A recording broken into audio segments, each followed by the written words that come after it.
Boa noite, queridos, a paz do Senhor.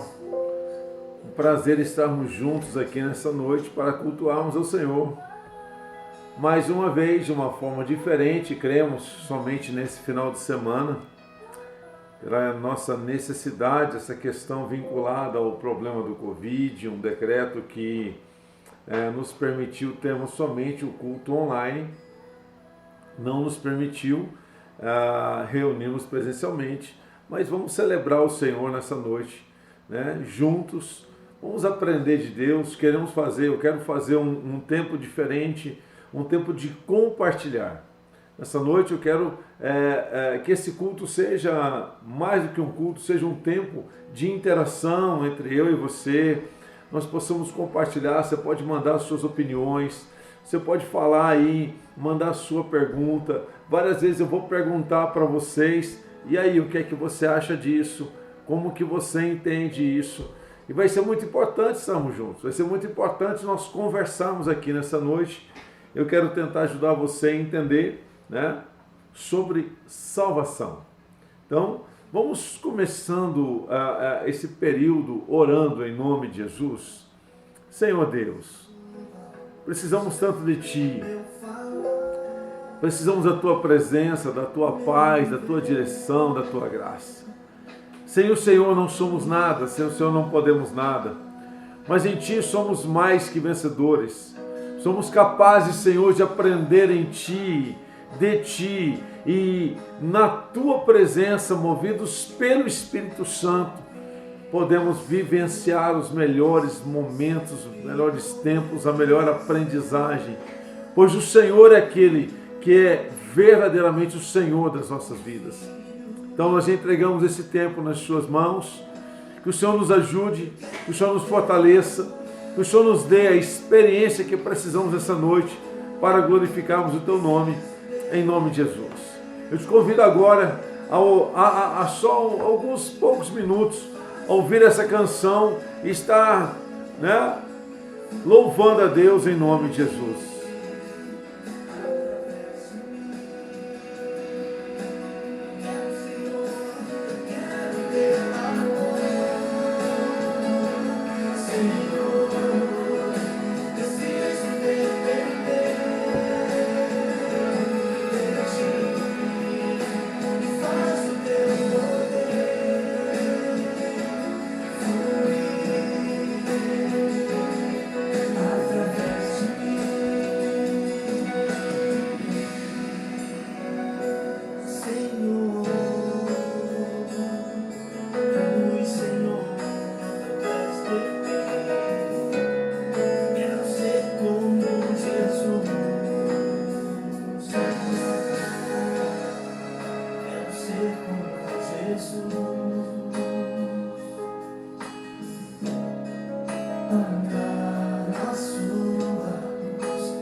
Pai, nós oramos e pedimos que a Tua bênção esteja sobre nós.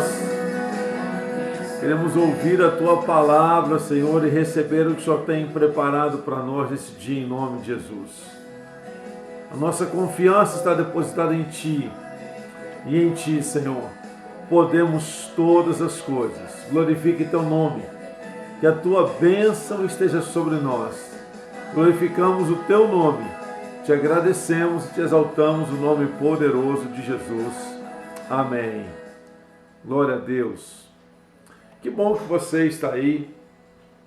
Eu, como já disse no começo, vou falar sobre salvação nesse momento. Eu acredito que as pessoas têm uma ideia, às vezes, um pouco confusa sobre a questão da salvação. Eu quero mostrar 4 aspectos da salvação. Claro que a salvação é algo muito grande, muito poderoso, muito tremendo. Mas vamos trabalhar em 4 aspectos da salvação aqui. O primeiro deles está em João 1,12. Contudo, aos que o receberam, aos que creram em seu nome, deu-lhes o direito de se tornarem filhos de Deus. Ou seja, o primeiro aspecto da salvação não é ser salvo.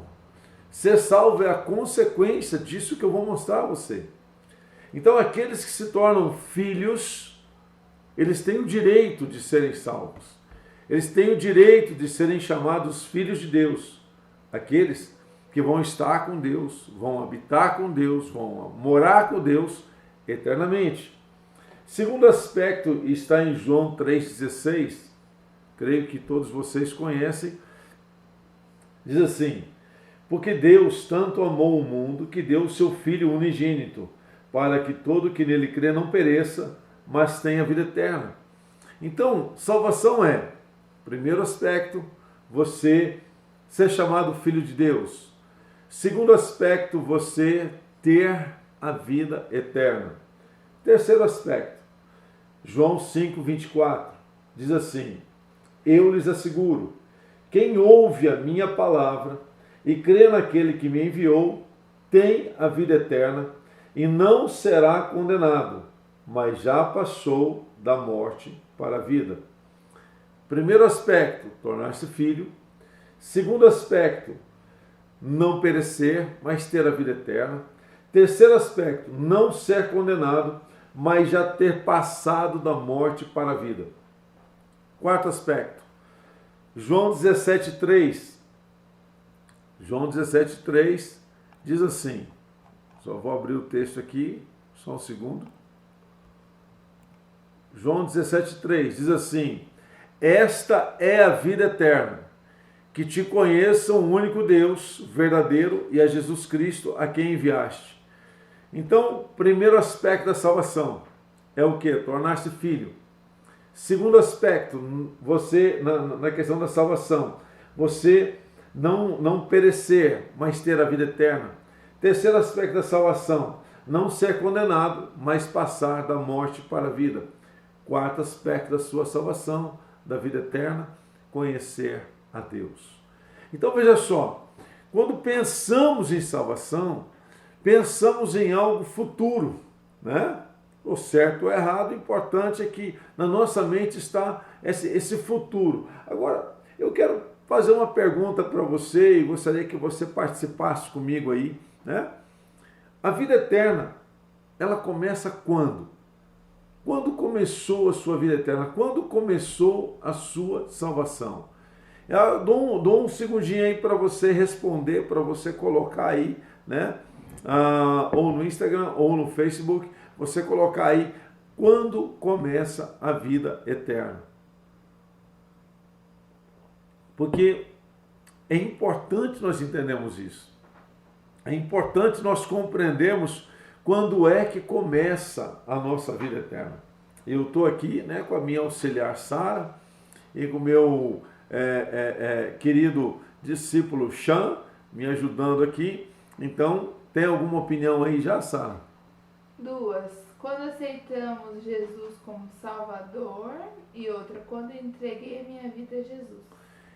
Parabéns, é isso mesmo.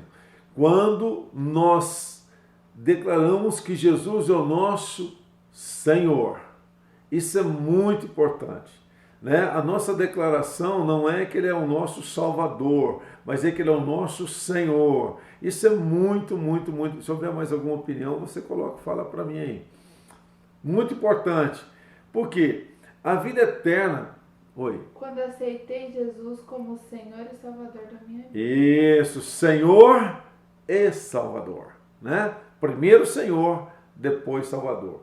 Então, eu me torno filho, eu ganho a vida eterna, eu não sou condenado e passo da morte para a vida e eu conheço a Deus. Isto é vida eterna, isto é salvação. Salvação, as pessoas pensam de forma errada, o dia que eu morar com Deus estarei salvo. Não, não, não. Você está salvo agora. A salvação já começou. A salvação já foi estabelecida sobre a sua vida no momento em que Jesus se torna o seu Senhor. Né? E no momento em que Ele é aquele que já tirou você da morte para a vida, já conquistou você, já trouxe você, já tirou você da condição de ir para o inferno, mas colocou você na condição de ir para o céu. Agora é importante, você vai dizer, se você estiver sozinho assistindo essa live, diga para você mesmo. E se você estiver perto de alguém, você repete para essa pessoa. Eu vou falar para a Sara, e a Sara vai falar para mim, diga assim, essa mensagem é para mim. É para mim. Não é para você. Não é para você. Quando eu ouço a mensagem, preciso pensar em mim. Preciso pensar em mim. Não em você. Não, em você. Ok?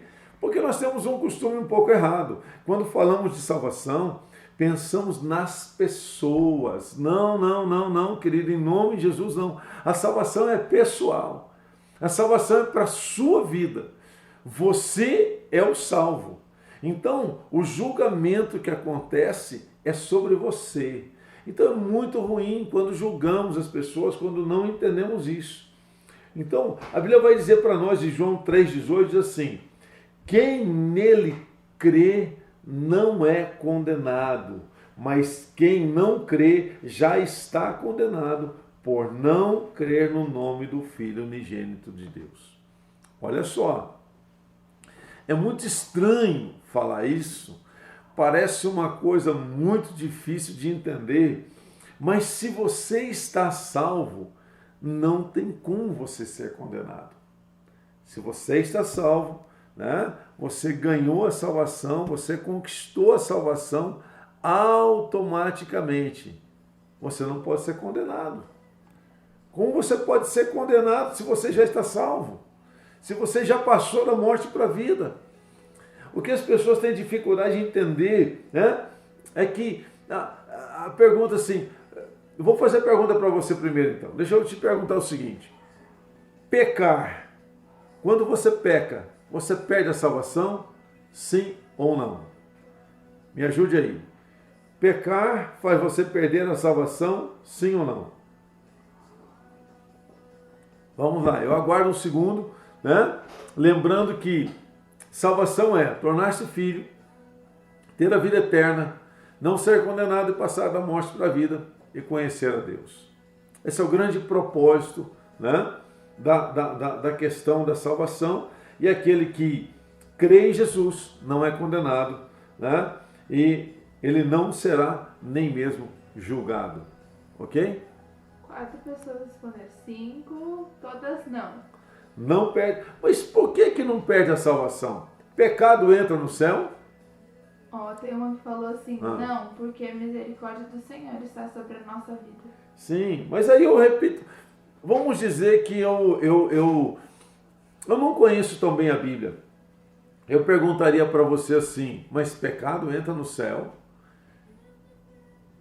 Tem um sim aqui. Vamos descobrir isso. Eu gostaria que você abrisse a sua Bíblia, que você tomasse nota de Romanos 8,14. Romanos 8,14 diz assim, porque todos os que são guiados pelo Espírito de Deus são filhos de Deus. Ou seja, a minha salvação, a sua salvação, implica em nós sermos dirigidos pelo Espírito Santo. É muito importante que a nossa vida esteja pautada em ser dirigida pelo Espírito Santo. Quando isso acontece, eu vou ter uma mudança de atitude, porque em João 14,15 vai dizer assim: se vocês me amam, obedecem ou obedecerão aos meus mandamentos. Então, uma característica de um filho é o quê? Que ele obedece aos mandamentos do seu pai. Então, se eu sou filho, se eu tenho vida eterna, eu obedeço aos mandamentos do meu pai. Quem me ajuda a fazer isso sou eu? Não. O Espírito Santo que está em mim, né? Diz assim, aquele que é guiado pelo Espírito de Deus, esse é filho de Deus. Lembra do primeiro aspecto, João 12? O primeiro aspecto da salvação é ser filho. Então, o filho ele é guiado pelo Espírito Santo, ele é dirigido pelo Espírito Santo, ele é conduzido pelo Espírito Santo. Agora, se pecado não entra no céu, mas na vida cristã, nós entendemos que é possível pecar. Olha só o que diz 1 João 2,1. 1 João 2,1. Diz assim: meus filhinhos, de novo, Deus nos considera filhos e não crentes. Deus nos considera filhos e não membros de igreja. Então, diz assim: meus filhinhos, escrevo-lhes essas coisas para que vocês não pequem. Então, o propósito do nosso Pai é que nós não pequemos. É que a nossa vida seja uma vida de santidade. Ele diz assim: se porventura, se porém alguém pecar, temos um intercessor junto ao Pai, Jesus Cristo, o justo. Veja só, o que esse texto considera é que o pecado é um acidente na nossa vida. Olha, Romanos 6,2, tome nota desse texto, Romanos 6,2. Diz assim: de maneira nenhuma, nós, os que morremos para o pecado, como podemos continuar vivendo nele? Ou seja, o pecado é um acidente na vida cristã. O pecado é algo que vai acontecer alguma vez na nossa vida, tá? Algum momento na nossa vida. Então eu não posso viver pecando. Mas eu gosto muito quando a Regiane, a pastora Regiane, ela fala assim: tem gente que pensa que parar de beber, fumar e bater na mulher está convertido. Você converteu. Parou de fazer essas três coisas aí, já está convertido. Ele fala assim, ó: não pode viver pecando. Agora, vamos pensar aqui um pouquinho comigo. Pensa comigo assim, ó. A gente não pode viver pecando. Até parei o som para você prestar atenção. Julgar as pessoas é pecado? É ou não? É, né? E se a gente julga as pessoas todo dia na nossa vida? Se todo dia julgamos pessoas, se todo dia condenamos pessoas aqui na nossa mente, isso não é pecado? Mas aí já não virou acidente. Aí normalmente o que nós pensamos é o que nós falamos. Então nós pecamos aí em pensamento e pecamos em palavras. E fazemos isso quase todo dia. Você consideraria isso acidente? Isso não é acidente. Em se tratando de não ser acidente, a Bíblia vai dizer assim: aquele que morreu por pecado não vive pecando. O pecado, segundo 1 João 2,1, é um acidente. Então o Espírito Santo não quer te guiar ao julgamento de pessoas. E aí, como é que fica isso?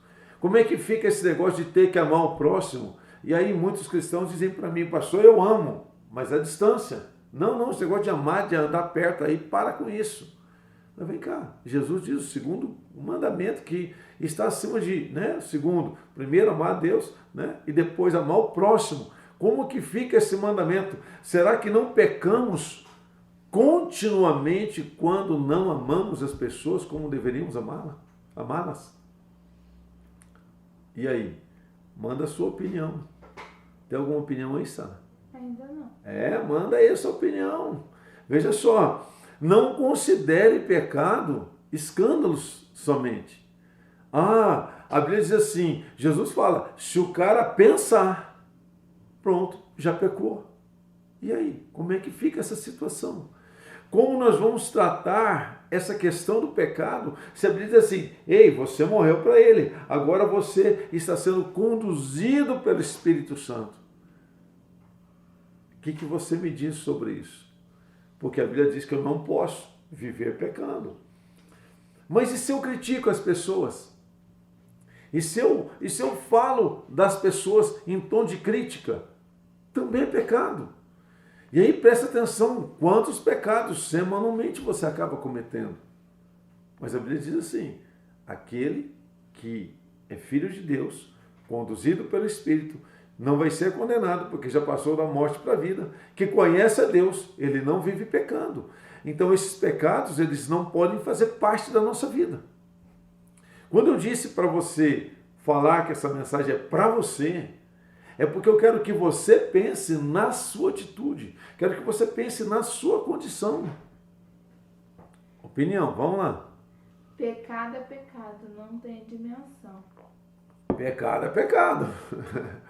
Não existe pecadinho, pecado e pecadão. Existe pecado. E aí, como é que você faz? Um dia perguntaram para mim assim, pastor, o senhor batizaria alguém que fuma? E eu, muito religiosamente, falei, claro que não. E o pastor que me perguntou isso me disse assim, pastor Jorge, eu batizaria. Se ele realmente creu em Jesus, eu batizaria. Eu fiquei pensando sobre o que aquele pastor disse e fiquei encucado com isso. Falei, uau! E falei assim, já não me aguentando mais, falei, por que o senhor batizaria, pastor? Ele falou assim, eu batizaria porque ele tem uma chance de, se tornando filho de Deus, de mudar de vida. E aí eu pensei, mas ele está fumando. Na sequência, esse pastor disse para mim, quantos pecados ocultos as pessoas têm, que não confessam e tomam a mesma decisão pelo batismo, e porque esse pecado não é visível, mas você batiza eles. Então entendi. Entendi que a mudança não depende de mim. A mudança não depende de eu querer que a pessoa mude. A mudança depende da pessoa entender quem ela é, como filho de Deus, ser guiado pelo Espírito de Deus e realmente ser transformada por esse Espírito que entra, que passa a habitar na sua vida. E aí ela vai desejar não pecar, ela vai desejar não fumar, ela vai desejar não beber, ela vai desejar não se prostituir, ela vai desejar não mentir, ela vai desejar. Por quê? Porque é uma nova vida, é um novo jeito de viver, agora guiado pelo Espírito Santo. Então realmente nessa vida, verdade, com certeza haverá uma grande transformação. E ela entendeu o que é salvação. Mas quantas pessoas são batizadas, que julgam pessoas e vão continuar julgando pessoas todo dia, criticam pessoas, vão continuar criticando, mentem, vão continuar mentindo todos os dias. E aí, a Bíblia diz assim, não pequem, se porventura pecar, se de repente acontecer um acidente de você pecar. Eu quero que você entenda isso, pois isso é muito importante para as nossas vidas. Mais alguma opinião, sabe? Eu quero que você contribua, eu quero que você escreva aí a sua opinião. É muito importante, porque isso me ajuda a solucionar uma dúvida sua, tá? Então, veja só, a Bíblia diz assim em Efésios 2,6, Deus nos ressuscitou com Cristo e com Ele nos fez assentar nos lugares celestiais em Cristo Jesus. Olha só, então, a diferença é, como que eu posso saber, porque foi uma pergunta que aconteceu de manhã, como eu posso saber que eu sou realmente salvo, que eu já estou assentado nas regiões celestiais com Cristo? Como que eu posso saber? Me ajuda aí, como é que você pode saber que você é salvo? Contribua aí, me ajude aí, como é que você, vou voltar com a canção agora, né? Como é que você pode saber que você é salvo? Sara, presta atenção aí, me ajude, eu quero que as pessoas escrevam bem rápido. Como você pode saber? Como é que você pode saber? Você pode ter a convicção né, que você é salvo? Xan, alguma ideia? Sara, alguma ideia? Eu já sei a resposta. Ah, Sara estava assistindo o culto de manhã. Xan, como é que é? Dá para ter certeza da salvação? Hã? Enviou aqui, ó. Pela minha conduta em Cristo. Porque, outra pessoa, porque o pecado é somente um tropeço em minha vida. Muito bom. Mais algum? Espero alguns instantes aí, porque é muito bom nós sabermos, eu sou salvo. Isso não é questão de orgulho. Isso não é questão de, prepotência, eu sou salvo. Não, não, não. Deixa eu mostrar uma coisa para você. Vou perguntar para a minha ajudante, Ana. Por eu ser filho, outro, vivendo como um salvo, outro, pelo agir do Espírito Santo sobre a minha vida. Exatamente. Deixa eu mostrar uma coisa para você. Sara, se uma árvore tem lá de pendurada nela uma fruta, manga, que árvore é essa? Mangueira. Ah, é uma mangueira? Que menina inteligente! Sara, se tem uma goiaba naquela árvore, qual é aquela árvore? Né? Tem uma goiaba de pendurada, uma fruta lá no pé. Que árvore é aquela? Goiabeira. Goiabeira! Que menina inteligente, olha só, né? Você conhece uma árvore pelo seu Fruto. Olha só, essa menina é fora de série. A Sara disse que nós conhecemos uma árvore olhando o seu fruto. Como que eu sei que eu sou salvo? Pelos meus frutos. Uma árvore não pode dar fruto diferente daquilo que ela é. Se você é salvo, os seus frutos são coerentes com a sua salvação. O seu estilo de vida é coerente com a árvore que você é. Você vai frutificar. Os seus frutos serão conhecidos. Diga lá, opinião. Sou salvo porque Jesus me aceitou. Desse modo, meus frutos são de um novo homem. Com certeza, é exatamente isso. Frutos, você tem que pensar, mais alguma? Você tem que pensar quais são os frutos que você está dando. Às vezes a pessoa fala assim, pastor, eu vivo, eu preciso viver, eu preciso conquistar. Glória a Deus, irmão.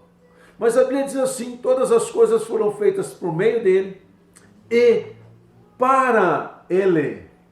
Se há uma vida que você vai viver, é para Jesus. Não existe vida cristã que não é vivida para Jesus. Pastor, queria ganhar muito dinheiro. Sim, glória a Deus, que Deus te abençoe e te prospere. Mas isso tem que ser para Deus. Pela causa do Senhor. Para a glória do Senhor. Pastor, eu vivo para casar. Sim, mas que o seu casamento, querido, seja para a glória de Deus. Seja para que a nossa família venha servir ao Senhor. Um comentário. A minha vida tem que ser um testemunho vivo de uma pessoa salva. Testemunho. E uma pergunta. Mas quando tem frutos podres no meio do cesto? No meio do cesto não dá para considerar. Lembra que eu falei? Essa mensagem é pessoal. Você é a árvore. Os frutos são dados por você. Então o que acontece é o seguinte, há frutos ruins nessa árvore. Se há frutos ruins nessa árvore, ou seja, se eu estou dando frutos ruins, o que eu preciso? Preciso me arrepender daquela atitude, daquilo que está frutificando e não é bom. Que não vai alimentar, nutrir, saciar a fome e a sede de outras pessoas. Então eu tenho que entender o seguinte, são os meus frutos. Pensa assim, se eu estou seguindo o raciocínio que você falou, um cesto cheio de frutos, mas aquela árvore deu fruto, colocou aqui no cesto, aquela árvore deu fruto, colocou no cesto, aquela árvore deu fruto, colocou no cesto. No meio tem um podre. Esse pensamento não vale. O que vale é os frutos que eu dou. Qual o fruto ruim que ainda eu tenho? Eu, Jorge, qual o fruto ruim que ainda eu tenho? Às vezes eu me estresso e perco a paciência. Esse é um fruto ruim. Eu já estou reconhecendo isso e trabalhando isso, melhorando meu nível de paciência. Porque o fruto daquele que é salvo é paciência, e não a ira, não a raiva, não o estresse. Então é muito importante nós pensarmos isso, por quê? Porque Tiago 2,26 diz assim: assim como o corpo sem o espírito está morto, também a fé sem obras está morta. Quais são as obras que eu tenho? É aquilo que eu faço.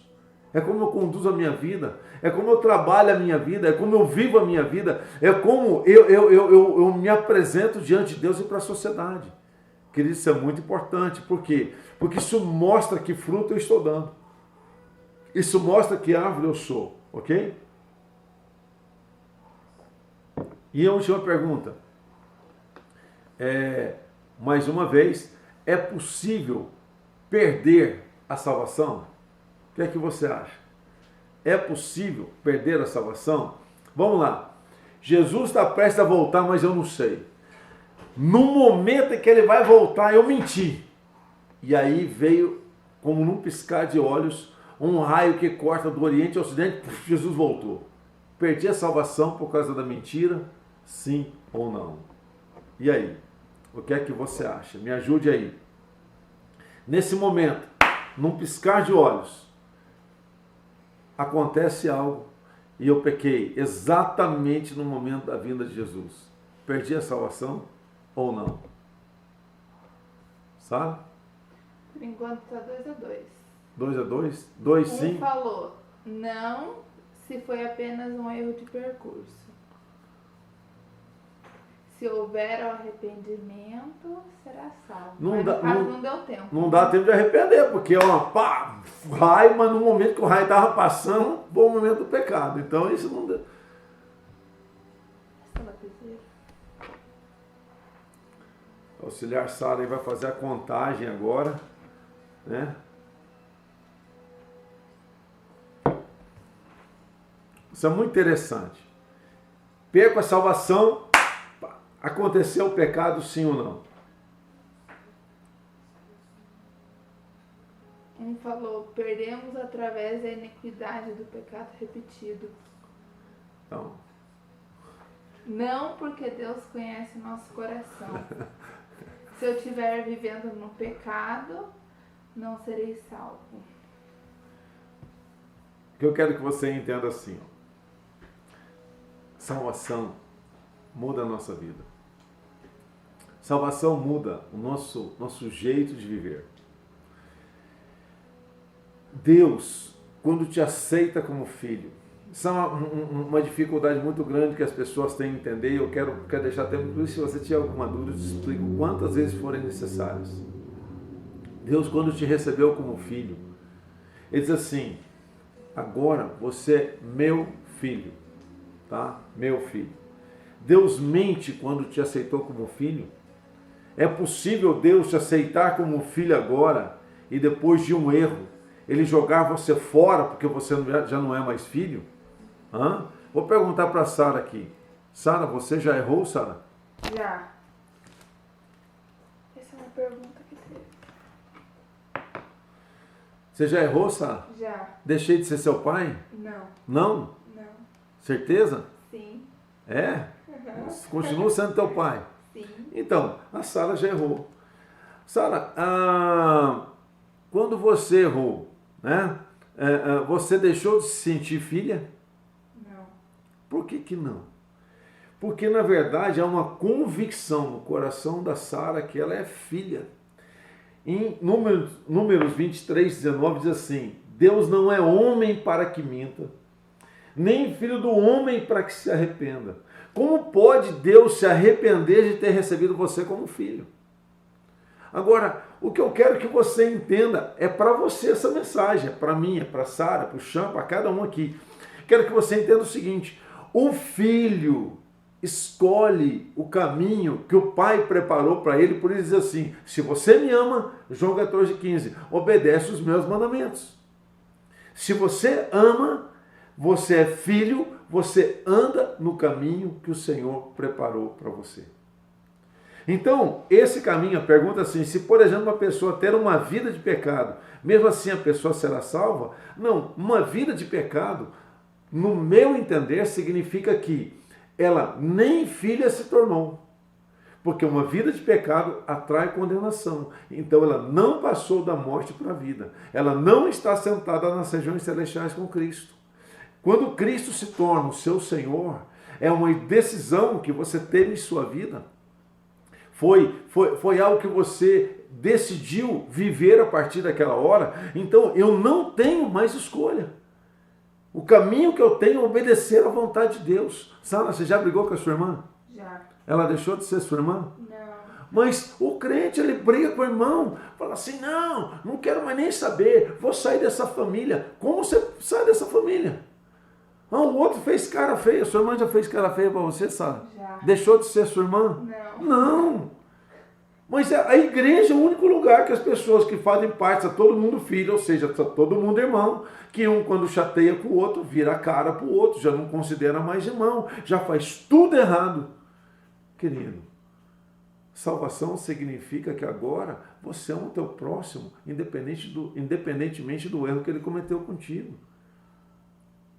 Salvação aqui implica que o mandamento que Jesus dá é que você perdoa a mesma pessoa 70 vezes 7 no mesmo dia. Você não está disposto a perdoar a mesma pessoa 70 vezes no mesmo dia? E vezes 7. Então você tem que repensar a sua salvação.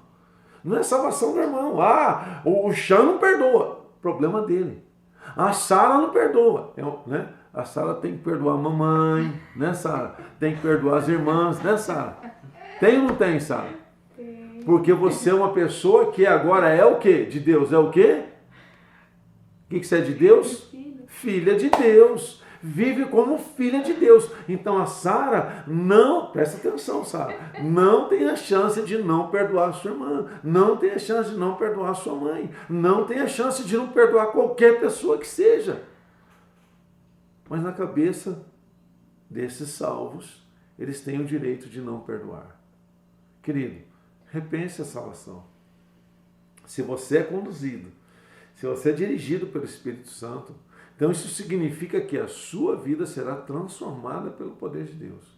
A sua vida será impactada por Deus. E uma transformação acontecerá na sua vida. Uma transformação poderosa que muda completamente o seu jeito de viver. Por isso, uma pessoa que vive pecando, né, que tem uma vida de pecado, querido, na verdade essa pessoa nem foi salva. Ela nem tem o que perder o que ela não ganhou. Eu só posso perder a salvação se eu tenho a salvação. Aí eu posso perdê-la. Como é que eu sei que eu tenho a salvação? Pelos frutos. É assim. Então uma pessoa, né, uma vez, muito indelicadamente, vou repetir aqui, muito indelicadamente, me questionou sobre o pecado de uma pessoa.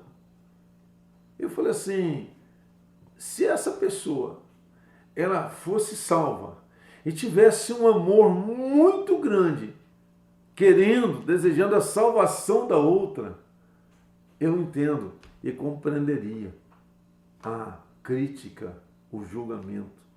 Mas os frutos dessa pessoa não são nada coerentes com os frutos de uma pessoa salva. Então, na verdade, essa pessoa, quando julgou, na verdade, queria mais destruir. Querido, não faça isso. Não julgue ninguém. Não tenha no seu coração julgamento. Um dia eu brinquei aqui na igreja, eu falei assim, se a pessoa pintar o cabelo de vermelho, você tem o direito de falar assim, nossa, que cabelo feio? Você pode falar ou não? Por que não? Sabe por quê? Cabelo não é seu. Se eu escolhi pintar meu cabelo de vermelho, eu vou pintar de vermelho. Se eu achar que é bonito, achei que é bonito. Agora, o que nós temos a ver com isso? Qual é a importância de entender isso? É de entender e respeitar o meu próximo, como ele é. Aí, se ele não dá os frutos de salvação, eu posso ajudá-lo a compreender mais a salvação. Tem um comentário aqui. Preciso usar comigo a mesma medida que uso com os outros, assim entenderei a salvação. Essa é uma frase que eu falei de uma forma diferente num culto aqui. Falei assim, você sabe quando que você vai entender a graça e a misericórdia de Deus? Quando você usar a mesma medida de graça e misericórdia que Deus usou com você. Quando nós fizermos isso, nós teremos entendido o que é graça e o que é misericórdia da parte de Deus. Então, eu não acredito que alguém seja rejeitado por Deus quando comete um pecado por acidente. Porque a vida do salvo, ela é diferente. A vida do salvo é uma frutificação das coisas de Deus. Então, eu não acredito que uma pessoa seja rejeitada por Deus. Agora, é claro, alguém pode ter servido a Deus por muitos anos, não querer mais, dizer assim, Senhor, tu não é mais o Senhor da minha vida. Pronto, ela rejeita o senhorio de Deus e automaticamente ela perde a salvação. A grande confusão que eu vejo todas as pessoas fazerem é assim, elas medem os outros. Primeiro erro. Ah, fulano não é salvo. Por quê? Por causa da vida pecaminosa. Tá, você está disposto a amar aquela pessoa e ajudá-la a ser salva? Então você tem o direito de olhar, de observar a sua vida para que você possa ajudá-la a ser salva. Não julgue os outros. Use essa medida para você. Meça a sua vida. Meça o seu coração. Meça a sua frutificação. Há uma medida que eu posso fazer de mim, que a Sara pode fazer dela, que o Chan pode fazer dele, mas eu não posso medir os outros, a não ser que eu deseje de todo o coração que aquela pessoa seja salva. Levá-la a conhecer o Pai, se tornar filho de Deus, passar da morte para a vida, não ser condenada, ter a vida eterna e conhecer a Deus. Aí sim, aí você pode observar a vida das pessoas, sem comentar com ninguém. Se você comentar daquela vida com outra pessoa, isso se constitui pecado, como todos os outros pecados. Então, eu espero que você tenha entendido essa palavra. Se houver alguma dúvida, alguns instantes ainda para tirar alguma dúvida que talvez você tenha, né? Mas é importante, queridos, que você esteja atento ao nosso informativo dessa semana, porque certamente na segunda-feira, amanhã, vamos ter um novo decreto, né? Uma nova diretriz para essa semana que se inicia e com certeza nós vamos informar você sobre a conduta para o final de semana. Por isso, fique muito atento. Também eu quero, né, pedir a você, nesse momento, né, que você que contribui financeiramente, né, que entende a necessidade que a igreja tem, né, de suprir todas as suas responsabilidades financeiras. Você que contribui com o seu dízimo, contribui com a sua oferta, né? Você tem lá no informativo da igreja o Pix, a conta da igreja para uma transferência, como você quiser fazer, tá? Tem aqui, você pode pegar o seu envelope e depositar aqui na caixa de correio da igreja. É muito importante porque quando você entende a importância da sua contribuição financeira, você contribui. Isso faz parte também da vida dos filhos de Deus. Saber que a questão financeira, a implicação financeira, faz parte da manutenção da casa do seu pai. Você não traz dinheiro para o pastor, você ajuda que haja manutenção da casa do pai. Então o filho foi chamado pelo pai para sustentar a casa do pai, ou seja, quando você entrega o seu dízimo, a conta de água, a conta de luz, a conta das pessoas que dependem financeiramente dessa obra são ajudadas. As cestas básicas, todo o trabalho, todo o combustível, todo o investimento em vidas que se faz é parte do seu dízimo e da sua oferta. Gostaria muito que você, como filho, né, alguém que é salvo, que entende a sua responsabilidade financeira, você possa contribuir, você possa ajudar, você possa fazer parte dessa obra tão poderosa em nome de Jesus. Nós temos, né, não tivemos live de 6h30 às 7 horas, nesses dias, né, que houve a questão do lockdown, mas retomamos amanhã das 6h30 às 7 da noite, de segunda a sexta-feira, ok? Você é convidado a participar, a estar envolvido, né? Na quinta-feira, de novo, teremos o nosso tempo de oração no monte. Você também é convidado, você está convidado a participar conosco, sair daqui da igreja às 15 para as 8 da noite. Querido, que Deus abençoe muito a sua vida. Espero que essa palavra tenha... mais algum comentário, Sara? Espero que essa palavra tenha contribuído com o seu entendimento, com a sua compreensão da salvação, pois isso é muito, muito, muito importante. Saber que eu sou salvo. A minha salvação implica somente para a minha vida. E você, cada um de nós, podemos ser usados por Deus através da nossa frutificação para levarmos outras pessoas a se tornarem também filhos de Deus, ou seja, a se tornarem também salvos. Isso é muito importante, isso é uma diferença muito grande na sua vida e na vida da igreja.